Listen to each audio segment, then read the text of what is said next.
Ayan guys, ang ganda dito. This is Exotic Island. Kaharap lang ng Turtle Island.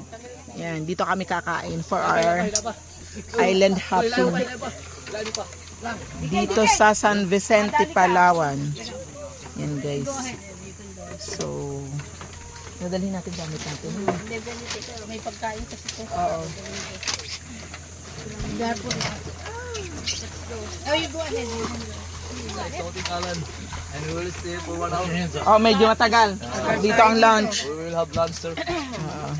Luluto na tayo ng kaya natin kumakain. Oh, sige. Paigo diha dong. There are vegetarian, no? Wala naman. Okay.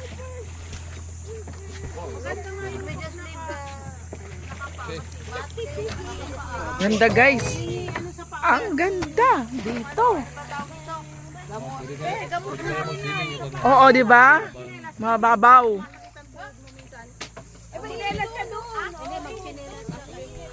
I just call you later after we finish cooking.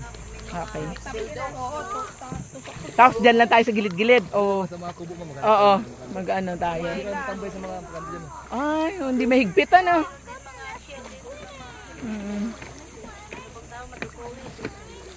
Ganda ang weather, kaya ang ganda ng travel natin ngayon. Oo.